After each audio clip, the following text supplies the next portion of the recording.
Do you want to know the quickest way to get people to stop listening to you? It's to speak in a monotonous voice. Don't change anything, don't vary anything, just keep speaking like this. And I guarantee people will stop listening to you. Yes, we've all had those lecturers or professors, or we even know people who speak at one range the whole time. And all it does, it turns us off. We do not want to be those speakers. So today we're going to talk about a slightly obscure area called vocal variety. I've got 4 simple elements we're going to look at that we can improve on to make sure our speech is exciting and varied and charismatic as possible. It's easy, it's doable. I'll take you through all 4. All eyes on me. Hi, I'm Jane and welcome back to my channel. Thank you to everybody who has subscribed. If you haven't yet, please hit the subscribe button below. It lets me know what you want to focus on. Today we're going to talk about that little bit of a weird area called vocal variety. It is simply a manner of speaking that makes your voice interesting and exciting for other people to listen to. And it's something we have control over. So there are 4 elements for vocal variety: pace, pitch, volume, and tone. Very easily understood. I'll illustrate each one.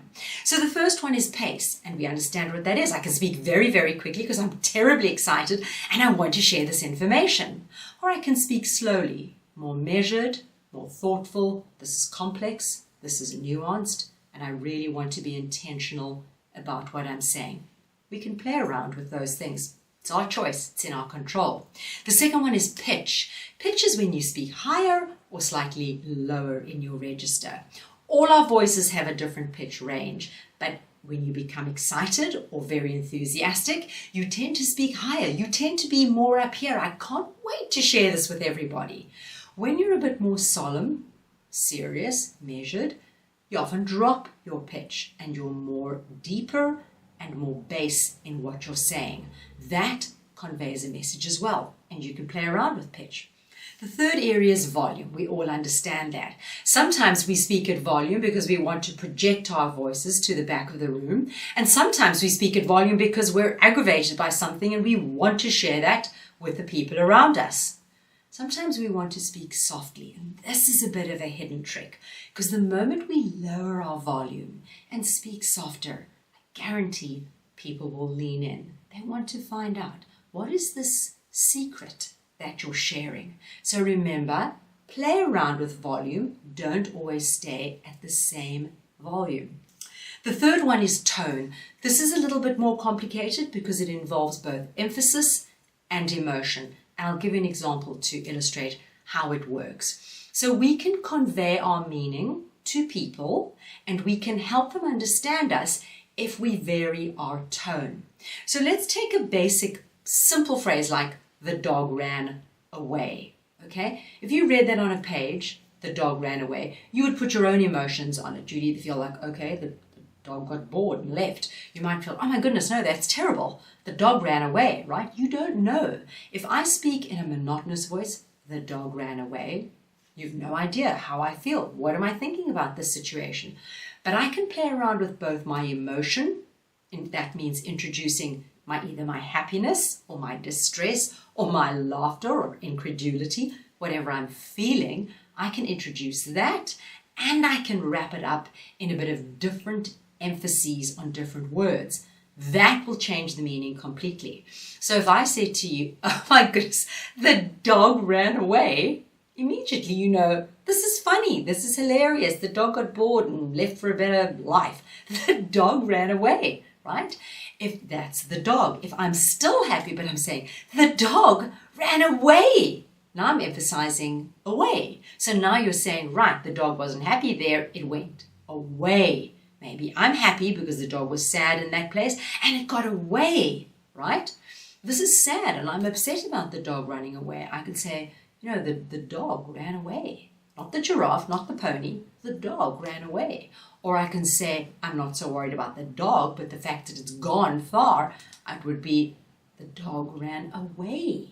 right? So simply by playing around with 4 different things, pace, pitch, volume, and tone, and the 2 elements of tone, which we said is emphasis and emotion, I'm conveying a whole lot of different information to you. So this is all within our power. And those super communicators, those charismatic speakers, they use all of these tools to make themselves sound so much more interesting and therefore make us want to listen to them.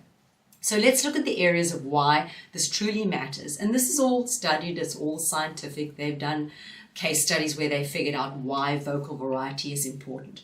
The first one is it holds people's attention, and I think that's obvious. If we've ever had a lecturer, a teacher, a manager who spoke in a very monotonous voice like that, it doesn't hold your attention. You tune out, you think of other things, you don't really pay attention, you become bored because it sounds repetitive, it sounds robotic, and so you kind of lose interest and tune out. So we need to have the vocal variety because it gets people to start listening to us and, more importantly, to stay listening to us. That's the first area.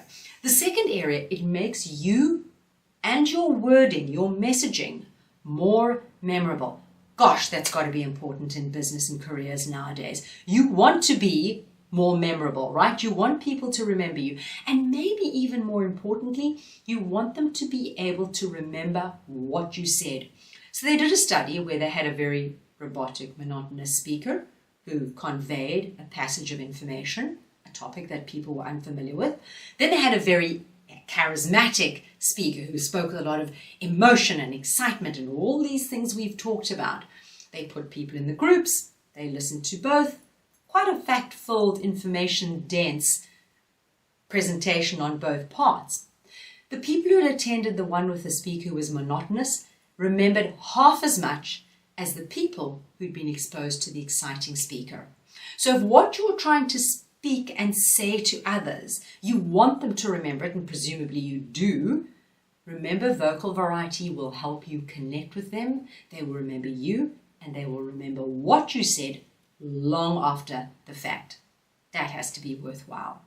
The third area, it helps you clarify your message and it helps people understand. We touched on this a bit in tone, but in business it can be so useful as well that people understand your messaging behind your messaging. So let me give you an example. Say, for example, I just said to you in a flat tone, or you read it on a page, only 2 teams will merge, right? Only 2 teams will merge. Doesn't really tell you much. Is this a good thing, a bad thing? Should we be happy, sad, panicking, shocked, running around with our hair on fire? We don't know what to do. We don't even know how I feel. I just said only 2 teams will merge. If I brought in vocal variety, and this is in a business setting, so I'm not being all verbose and overusing every element. I'm simply speaking in a business setting. If I said only 2 teams will merge. Now you know, thank heavens, it could have been 50. But only 2 teams will merge. If I say only 2 teams will merge, right? So only 2 teams will merge. Don't know what's going to happen to the rest of the team, but we know it's only 2. They will merge. We need to learn about the others, right? Very subtle differences, but by using all these elements, I'm now conveying to you exactly how I feel. All the pacing and volume comes into this as well. If I said only 2 teams will merge, right? Now I'm saying only. The key word in the sentence is only, and you can play around with it. Take a sentence, take any sentence and play around with it. It will really clarify your messaging and help your listeners understand.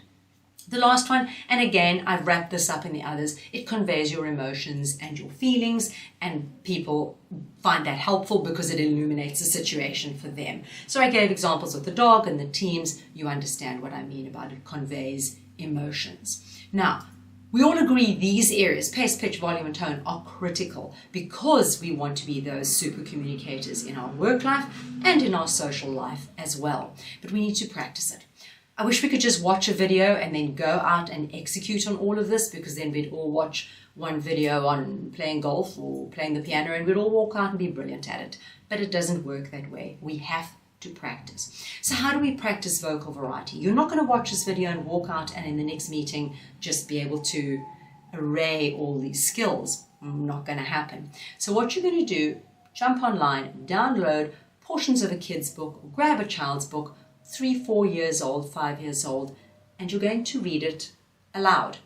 Exactly as though you were reading it to a child. So you're going to really exaggerate and emphasize every little point and every big, like this, right? I know, that's crazy, but you need to hear yourself how you sound when you're playing with vocal variety.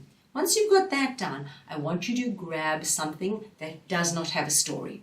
Recipe book, instruction manual, list of functions, whatever it is. Now try to read that with vocal variety. That's the hilarious part, because then you're going, only 2 eggs, and beat it with the sugar. Right, again, crazy. Do it with the door closed so people don't think you're completely balmy, and practice. You're trying to build that muscle memory. Then when you get into a situation in your office, you're able to bring this out because you've played around with it. If you can tackle it as well, try to record yourself and listen back to you speaking with this exaggerated vocal variety, which you will then tamp down when you're in a normal office setting. I guarantee this works. Please keep layering on the skills. I'll add another video up there that will emphasize and underline this one. And as always, thank you for your time. Subscribe. I'll see you next week. All eyes on me.